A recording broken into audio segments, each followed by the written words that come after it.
Alhamdulillah wassalatu wassalam ala Rasulillah nabiyina Muhammadin wa alihi wa sahbihi wa man wala. Asyhadu an la ilaha illallah wahdahu la syarikalah wa asyhadu anna Muhammadan abduhu wa rasuluh. Bid'ah ada dua, bid'ah hasanah dan bid'ah dolalah. Kata Nabi, semua bid'ah itu sesat. Berarti pembagian bid'ah menjadi dua, bid'ah hasanah dan bid'ah dolalah itu jelas bertabrakan dong dengan sabda Nabi. Nabi mengatakan kullu bid'atin dolalah, semua bid'ah itu sesat. Ini dia mengatakan bid'ah itu ada dua, bid'ah hasanah, bid'ah dolalah. Maka siapa yang lebih berhak didahulukan perkataannya? Perkataan Nabi atau perkataan orang lain? Kata-kata kullu semua itu menunjukkan kepada keseluruhan. Contoh, ya semua murid harus keluar dari kelas. Apakah berarti tidak semua murid? Semua. Kata Rasulullah, kullu semua, setiap bid'atin dolalah, setiap bid'ah itu sesat.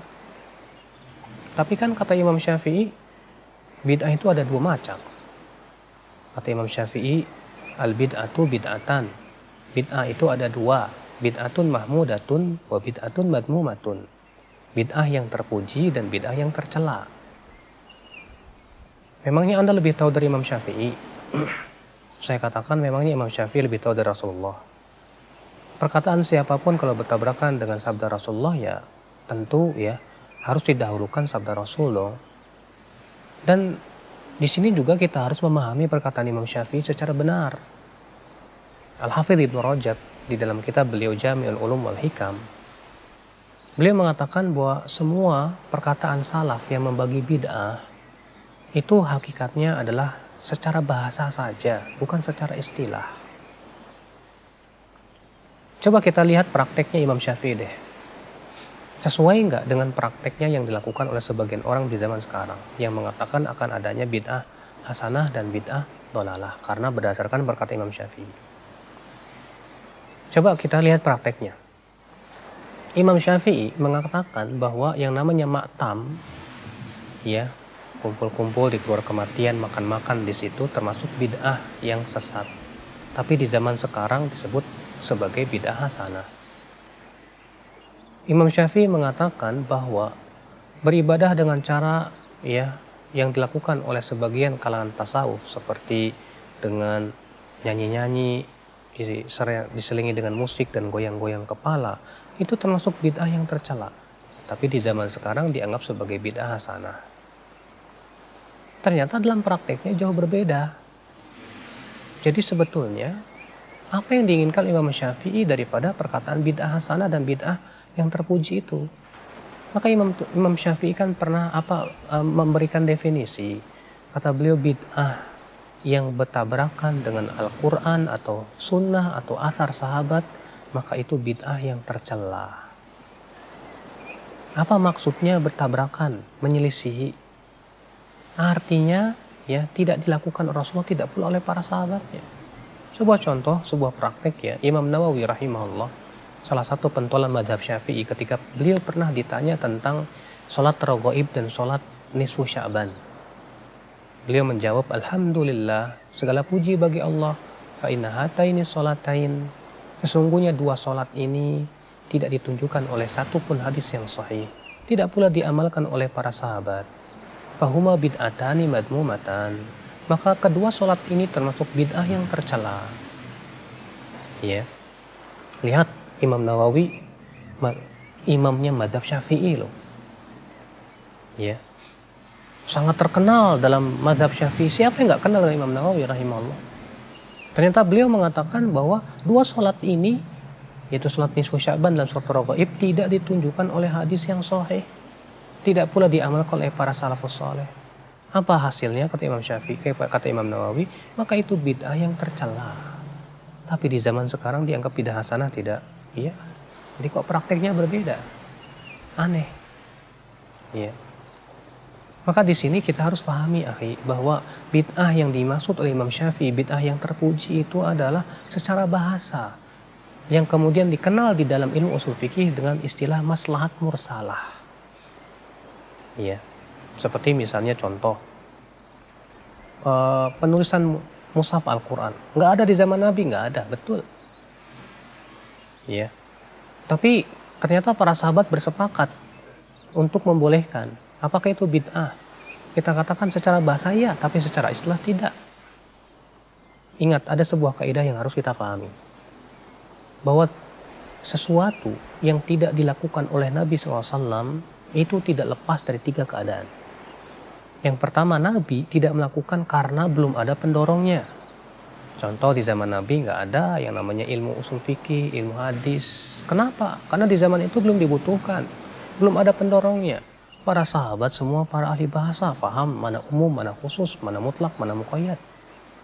Ya. Demikian pula sanad pada waktu itu belum ada. Yang kedua, Nabi SAW meninggalkan sebuah perbuatan karena masih ada penghalangnya. Contoh, kenapa di zaman Nabi SAW Al-Quran belum dikumpulkan? Jawabnya karena masih ada penghalangnya. Apa itu? Yaitu Al-Quran terus-menerus turun, akhi. Nah, ketika di zaman Abu Bakar banyak penghafal Al-Quran yang meninggal dunia, kalau tidak dikumpulkan ini bisa bahaya, bisa hilang itu Al-Quran. Maka ini maslahatnya besar sekali. Sehingga menjadi kesepakatan para sahabat Rasulullah SAW. Dan ini menjadi sunnah khulafa'ur rasyidin. Dan Rasulullah memerintahkan kita untuk mengikuti sunnah khulafa'ur rasyidin. Jadi sama sekali tidak disebut dengan bid'ah secara istilah.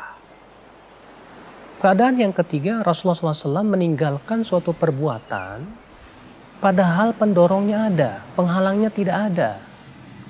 Nah, ini yang dinyatakan oleh para ulama tidak disyariatkan, bahkan bisa jadi bid'ah. Contoh misalnya, Nabi SAW sholat duha, sholat Idul Adha dan Idul Fitri tidak pakai qomat, tidak pakai adzan. Padahal pendorong untuk adzan dan qomat ada nggak? Ada. Untuk apa? Mengumpulkan orang. Kemudian ikhwatul Islam azanillah, penghalangnya ada tidak? Tidak ada. Rasulullah mampu menyuruh Bilal untuk apa? Adzan, qomat. Tapi kenapa Rasulullah tidak lakukan? Jawabnya karena itu tidak disyariatkan. Maka kalau ada orang yang adzan, qomat untuk sholat Idul Fitri dan Idul Adha, maka ini jelas bid'ah. Demikian pula semua perbuatan yang Rasulullah SAW mampu melakukannya dan pendorongnya pun ada, maka pada waktu itu jelas itu tidak disyariatkan, ya. Berbeda dengan 2 keadaan yang pertama tadi. Maka kalau memang ada maslahat yang besar untuk membela syariat, apalagi itu membela pokok-pokok agama, maka itu jelas sangat disyariatkan sekali.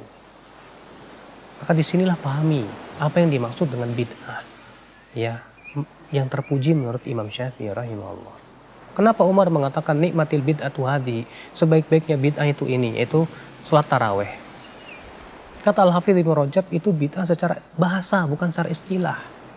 Kenapa demikian? Karena di zaman Rasulullah sholat taraweh itu hanya dilakukan 3 malam saja.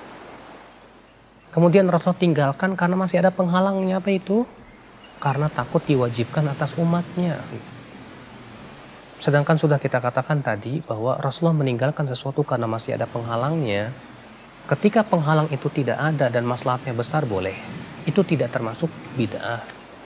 Nah, di zaman Umar, tidak mungkin lagi diwajibkan, tidak mungkin. Maka Nabi SAW, maka Umar pun menyuruh untuk diadakan kembali sholat tarawih berjamaah sebagaimana di zaman Rasulullah SAW pernah dilakukan. Mungkinkah sesuatu yang Rasulullah pernah lakukan dikatakan bid'ah secara istilah? Tentu tidak, sama sekali tidak. Jadi maksud Umar nikmatil bid'atu hadi, sebaik-baiknya bid'ah itu, ini adalah bid'ah secara bahasa, ingat, bukan secara istilah syariat sama sekali. Nah, sekarang kalau ada bid'ah hasanah secara istilah, yang menjadi parameter hasanah itu siapa? Hasanah menurut siapa?